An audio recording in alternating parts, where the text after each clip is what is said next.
Buenas noches al abogado penalista José Ugaz Sánchez Moreno. Él ha sido procurador del Estado para un caso específico, autor de varios libros y uno de ellos que merece la pena leerse, yo me lo leí también así, de un tirón, caiga quien caiga. Eh, José Ugaz, bienvenido. Y perdona la tardanza, pero el testimonio de Vanessa Quiroga, aquella niña que perdió la pierna izquierda, ha sido tan fuerte y tan duro. A ella le ha tocado vivir en carne propia, que merecía escucharse este testimonio. Eh, eh, a ver, yo tenía varias cosas, pero la verdad es que esto mueve, ¿no? Porque es el aspecto humano. Estamos en un tema, es feo lo que voy a decir, pero esto parece el juego del gran bonetón.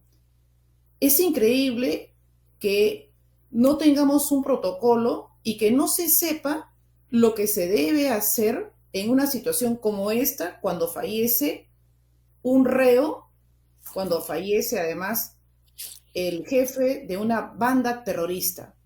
¿O me equivoco? Buenas noches, Milagros. Por supuesto, no hay ningún problema con la extensión del programa en la primera parte. Creo que el testimonio que hemos escuchado es efectivamente conmovedor, pero además es una confirmación de que estos hechos no se pueden volver a repetir y que los peruanos tenemos que estar muy alertas precisamente para evitar nuevas ediciones y caer en emboscadas como las que grupos como Sendero Luminoso han intentado ponernos incluso con posterioridad a su derrota. Lo que creo que es inadmisible es que no se hayan tomado las previsiones para el actuar ante la muerte de Abimael Guzmán. Primero, sabiendo quién es el personaje, y segundo, siendo evidente que en algún momento iba a morir, tenía enfermedad, tenía la edad avanzada, y esto ha debido pensarse hace mucho tiempo atrás. Pero lo que hay que tener en cuenta también es que sí existen normas, sí existen protocolos establecidos y lo que hay que hacer es ejecutarlos. Lo que pasa es que la noticia, claro, ha conmocionado y, para variar, el Estado se presenta lento en reaccionar y con muchas voces que hablan todos a la misma vez sin tener, creo, la autoridad suficiente como para poder tomar las decisiones.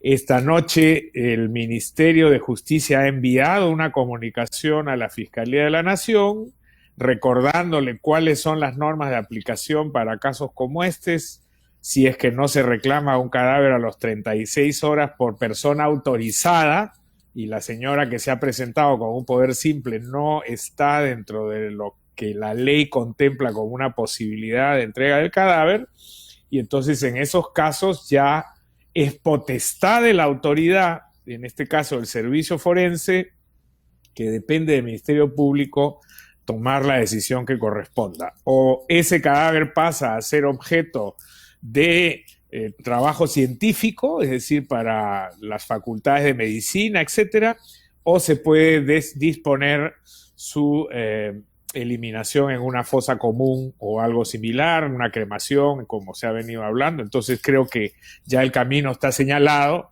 y lo que deberíamos esperar es que las autoridades reaccionen con la rapidez que una circunstancia así amerita, porque como bien señala también en esta comunicación del Ministerio de Justicia, somos conscientes que cuanto más se dilate esto, más espacio damos para que se pueda de alguna manera manipular el acontecimiento de la muerte y generar incluso circunstancias que pueden producir algún tipo de alteración pública o cuando menos expresiones desagradables que, como acabamos de testimoniar escuchando a tu anterior entrevistada, son ofensivas para el Perú después de todo lo que este señor fue responsable de hacer, ¿no? Y si es así, sí, porque todos tenemos que suponer que las personas que van ocupando los distintos cargos en las distintas instancias de los organismos del Estado sí saben cuáles son sus tareas. ¿Hay temor para tomar una decisión?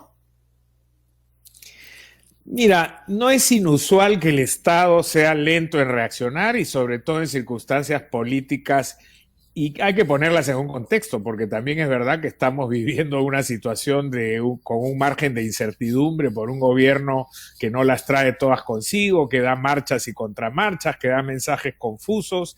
Entonces, en la burocracia ocurre con mucha frecuencia que funcionarios de segundo o tercer nivel pues dudan, tienen temor, etcétera, pero ahí es donde se requieren los liderazgos institucionales. Y ahora sí corresponde a la Fiscalía de la Nación ya emitir las directivas internas indispensables y a la velocidad necesaria como para que se pueda proceder. Yo creo que esto no debería pasar del día de mañana, dar vuelta a esta página.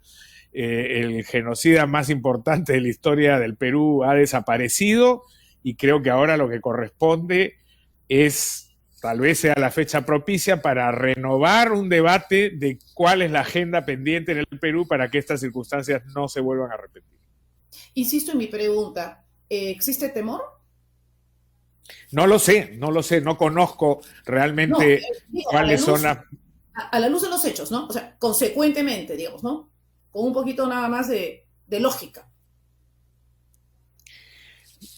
Conociendo al Estado peruano, esa es una posibilidad, pero no necesariamente. Yo creo que muchas veces estas cosas ocurren por incapacidad, por descoordinación, por falta de preparación, más aún en una circunstancia en la que, digamos, las instituciones públicas están todas remecidas y desconcertadas porque no hay un gobierno que nos esté fijando un norte claro de hacia dónde vamos a ir institucionalmente. Y de la reparación civil ni se hable, porque nunca pagó la reparación civil. Bueno, el tema de la reparación civil es siempre un tema polémico en los condenados, porque, claro, como están privados de libertad, si no tienen notorio patrimonio, entonces es difícil esa cobranza, ¿no? Y este es un tema que ha pasado mucho también con los condenados por delitos de corrupción, incluido el propio expresidente Fujimori y otros notorios como Montesinos, etcétera, que tienen deudas pendientes con el Estado y que se refugian en su incapacidad económica y no demostración de signos exteriores de riqueza que permitan ejecutarles una cobranza como la que para poder resarcir al Estado en los montos establecidos en las sentencias condenatorias. Y entonces eso, se vuelven incobrables. En muchos casos se vuelven incobrables, en otros casos nuevamente volvemos al tema de capacidad de reacción y eficiencia del Estado peruano.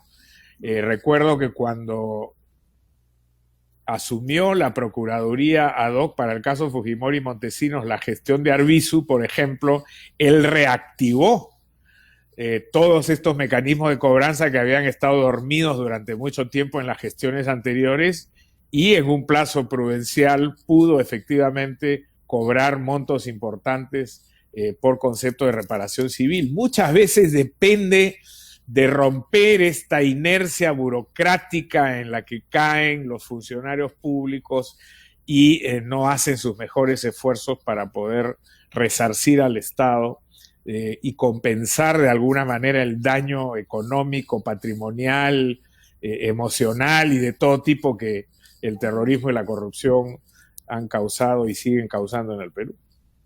Entonces, a ver si hemos, digamos, anotado bien. El protocolo existe.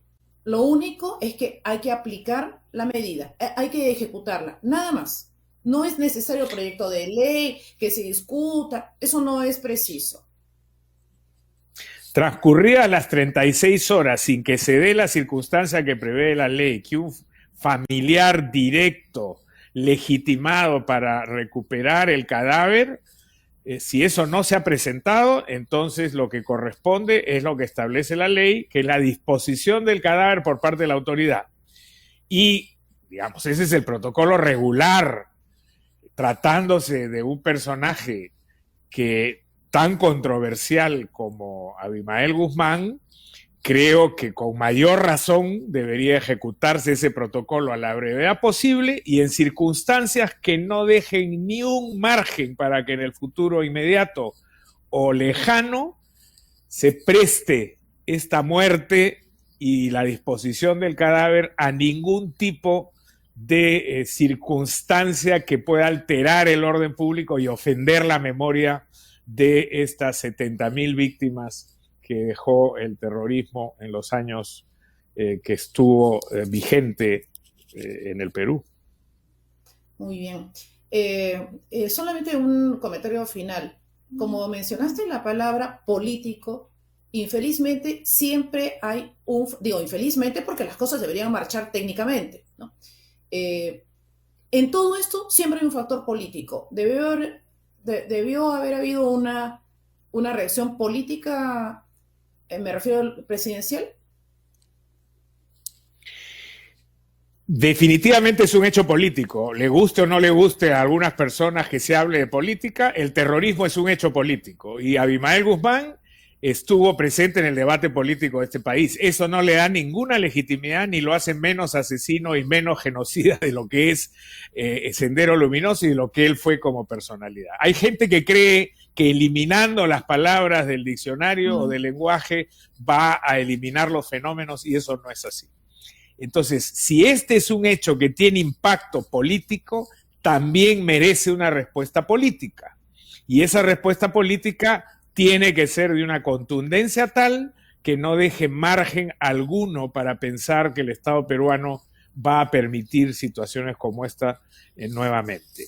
El presidente de la República ha emitido un comunicado, ha hecho alguna referencia en un discurso, no todo lo claro que a algunos nos hubiera gustado que fuera, pero la ha hecho.